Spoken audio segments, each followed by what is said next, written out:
বিকেলে যখনই মুখরোচক নতুন কিছু খেতে ইচ্ছে করবে, ঝটপট হাতের কাছে থাকা উপকরণ দিয়ে তৈরি করে ফেলুন এই রেসিপিটি। একবার খেলেই বারবার খেতে চাইবেন। আজকে রেসিপিতে বানিয়ে দেখাবো সয়াবিনের কাটলেট। অল্প উপকরণে দারুণ লোভনীয় একটি রেসিপি। তো আসুন দেখে নিন আজকের সহজ রেসিপি। প্রথমে এখানে সয়াবিনগুলোকে উষ্ণ গরম জলের মধ্যে ভিজিয়ে নিয়েছি প্রায় 10 থেকে 15 মিনিট সময় নিয়ে। তাতে দেখবেন সয়াবিনগুলো বেশ ভালোভাবে জল শোক করে নিয়ে বেশ ফুলে গেছে এবং নরম হয়ে গেছে। এখন এগুলোকে সেই জল থেকে তুলে এইরকম চিপে চিপে এই জলটা ফেলে দিচ্ছি। তারপরে একটি বাটির মধ্যে নিয়ে নিচ্ছি, আর এগুলোকে একটা মিক্সচার গ্রাইন্ডারে ভালো করে গুঁড়ো করে নিতে হবে। আর যখন এটা পেস্ট করবেন তখন এগুলোতে কিন্তু কোনো রকম জল দেবেন না। জল ছাড়া এই রকম জল ঝরানো শুকনো সয়াবিনগুলোকে একটা মিক্সচার গ্রাইন্ডারে নিয়ে পেস্ট করে নেবেন। দেখুন সয়াবিনের মধ্যে কিন্তু অলরেডি একটু একটু করে জল আছে, আর কতটা সফট হয়েছে দেখুন। এই রকম নরম সয়াবিনগুলোকে একটা মিক্সচার গ্রাইন্ডারে নিয়ে এগুলোকে এখন একটু পেস্ট করে নিচ্ছি। দেখুন এই রকম বেশ সুন্দরভাবে পেস্ট হয়ে গেছে। এর থেকে বেশি আর মিহি করে পেস্ট করবেন না, এই রকম দানা দানা থাকবে।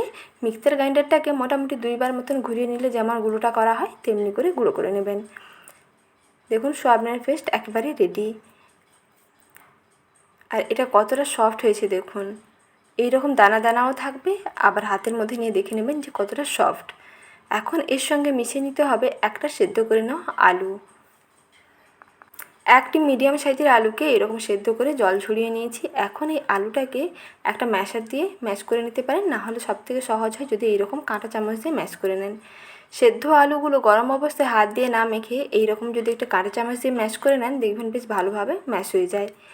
আলুটা মেখে নিয়েছি, এখন সেই সয়াবিন গুঁড়োর মধ্যে আলুটাকে মিশিয়ে নিচ্ছি।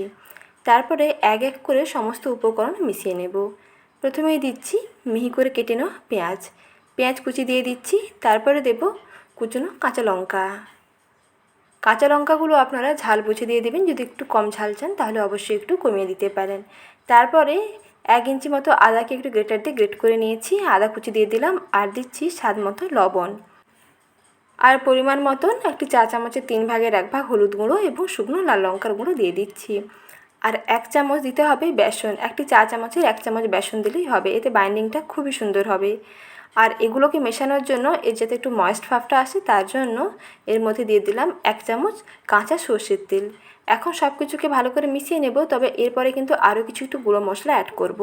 এটাকে আরও একটু টেস্টি এবং চটপটা বানিয়ে নিতে এখানে প্রথমেই দিয়ে দিচ্ছি একটি চা চামচের 3 ভাগের 1 ভাগ গরম মশলার গুঁড়ো, ধনে গুঁড়ো, আর দিচ্ছি একটু চাট মশলা। এই চাট মশলা দেওয়াতে দেখবেন এর টেস্টটা কিন্তু দারুণ হবে, বেশ চটপটা হবে, খেতে দারুণ লাগবে। আর সামান্য অল্প একটু চিনি ছড়িয়ে দিচ্ছি, সেটাও খুবই সামান্য দিতে হবে। নুন ও চিনির ব্যালেন্সটা যাতে ঠিকঠাক থাকে তার জন্য অল্প একটু চিনি দিয়ে দিলে এর টেস্টটা দেখবেন দারুণ হবে। এখন সব কিছুকে বেশ ভালো করে একটু মেখে নিতে হবে।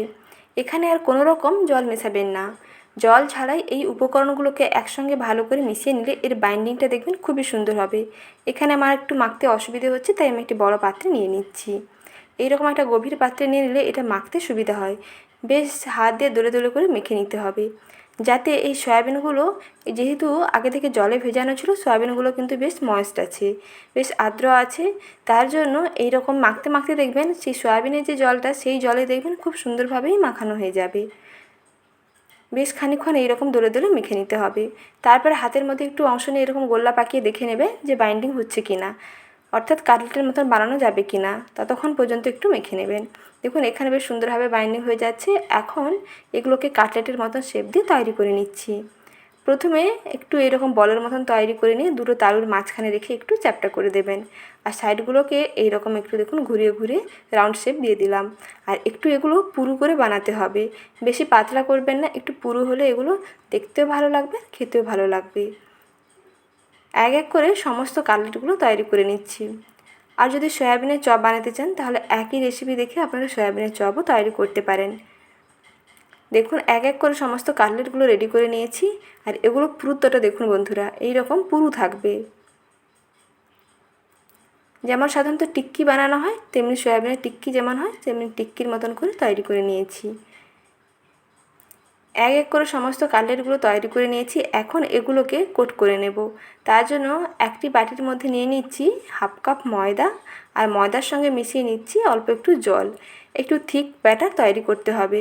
ব্যাটারের কনসিস্টেন্সি হবে একটু ঘন, একেবারে পাতলা ব্যাটার বানাবেন না, মোটামুটি একটু ঘন ব্যাটার তৈরি করবেন। আর এর মধ্যে সামান্য একটু লবণ এবং অল্প একটু শুকনো লাল লঙ্কার গুঁড়ো মিশিয়ে নিচ্ছি। এখানে একটু গোলমরিচের গুঁড়ো চাইলেও মিশিয়ে নিতে পারেন, তাতেও দেখবেন টেস্টি হবে। এখন সব কিছুকে ভালো করে একটু মিশিয়ে নিচ্ছি। ময়দাটা বেশ ভালো করে মেশাবেন যাতে ময়দার মধ্যে ডলা ডলাগুলো না থাকে, ততক্ষণ পর্যন্ত ময়দাটাকে মিশিয়ে নেবেন। তারপরে একটি করে কাটলেট নিয়ে এই ময়দার ঘোলার মধ্যে কোট করে নিতে হবে।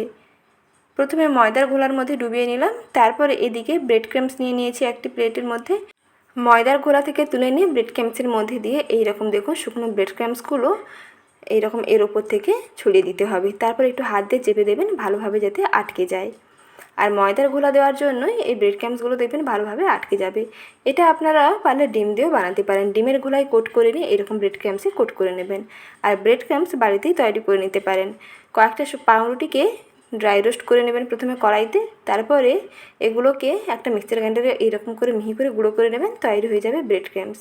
আর এইরকম ব্রেড ক্রাম্বস বাড়িতে তৈরি করে নিয়ে আপনারা একটা কন্টেনারে ভরে অনেকদিন স্টোর করেও রাখতে পারবেন। যখনই কিছু এইরকম মুচমুচে মুখরোচক খেতে ইচ্ছে করবে সেই ব্রেড ক্রাম্বস দিয়ে বানিয়ে নিতে পারবেন। এক এক করে সমস্ত কাটলেটগুলো দেখুন ব্রেড ক্রাম্বসে কোট করে নিলাম। এখন এগুলোকে ডুবো তেলের মধ্যে ভেজে নিতে হবে। তার জন্য কড়াইতে সয়াবিন অয়েল ভালো করে গরম করে নিয়েছি, আর বেশ গরম তেলের উপরে এগুলোকে ছেড়ে দিচ্ছি। তেল মোটামুটি প্রথমে বেশ গরমই থাকবে। গরম তেলের ওপরে এই কাটলেটগুলোকে ছাড়লে দেখবেন এগুলো থেকে এই যে ব্রেড ক্রাম্বসের কোটিংটা আর ছেড়ে যাবে না। নাহলে ঠান্ডা তেলের মধ্যে ছেড়ে দিলে কিন্তু এগুলো ব্রেড ক্রাম্বসের যে কোটিংটা চারদিকে কিন্তু ছড়িয়ে ছিটিয়ে যেতে পারে। তাই একটু বেশ গরম তেলের মধ্যে ছাড়বেন। আর কিছুটা গরম তেল দেখুন এরকম উপর থেকে দিয়ে দিলাম যাতে ওপরটা বেশ মুচমুচে হয়ে যায়। তারপরে একটু উল্টে পাল্টে নিচ্ছি। প্রতিটা কালার এইরকম উল্টে পাল্টে নিতে হবে। যখন একটা সাইডের কালারটা অল্প একটু সোনালি ধরে যাবে তখন এগুলোকে অপর সাইডটাকে উল্টে দিতে হবে। এইভাবে কিছুক্ষণ সময় নিয়ে ভেজে নিতে হবে। আর যখন ভাজবেন গ্যাসের আঁচটা একটু মাঝারি থেকে কমের মধ্যে রেখেই ভাজবেন, তাহলে দেখবেন ভেতর থেকে খুব সুন্দরভাবে ভাজা হয়ে যাবে আর ওপরটাও ভীষণ মুচমুচে হবে। ভেতরটা বেশ সফট থাকবে আর বাইরেটা বেশ ক্রিস্পি এবং বেশ মুচমুচে হবে। সয়াবিনের চপ কিংবা সয়াবিনের কাটলেট এইভাবে তৈরি করে দেখতে পারেন, খেতে দেখবেন দারুণ লাগবে। চিকেন ছাড়াও সয়াবিনের কাটলেট যদি এইরকম তৈরি করা যায় চিকেন কাটলেটের স্বাদকে দেখবেন হার মানাবে। খুবই টেস্টি হয় আর বানানো দেখবেন বন্ধুরা খুবই সহজ। অল্প কিছু উপকরণে বাড়িতেই তৈরি করে ফেলতে পারবেন। অতিথি আপ্যায়নে দারুণ জমে যাবে এবং বিকেলের নাস্তায়ও দারুণ জমে যাবে। সয়াবিন কাটলেটের ওপরটা দেখুন কতটা ক্রিস্পি হয়েছে। শব্দটা শুনেই বুঝতে পারছেন যে এটা কতটা ক্রিস্পি হয়েছে। ওপরটা যেমন ক্রিস্পি হয় ভেতরটা তেমন সফট হয়, খেতে দারুণ লাগে। একটি খেলে আর একটি খেতে চাইবেন। তাহলে আর দেরি না করে ঝটপট তৈরি করে ফেলুন। আর রেসিপিটি ভালো লাগলে লাইক শেয়ার এবং সাবস্ক্রাইব করুন। ভালো থাকবেন, সুস্থ থাকবেন। ধন্যবাদ।